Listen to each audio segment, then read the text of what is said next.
ছাত্র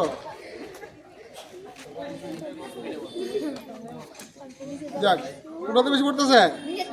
এখন বেশি পড়তেছে ইয়ান হইলে দেখ ভালো করে দেখ কোনটা বেশি দূরে পড়তেছে।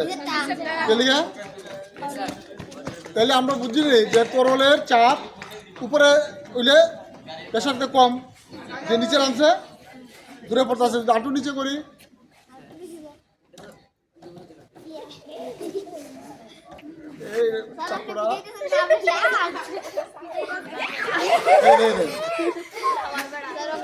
দেখতে পারছি আমরা পরিষ্কার নেই যে যত গভীরে দেখবো এত তরলের চাপ কি বেশি মনে থাকবো না সবসময়।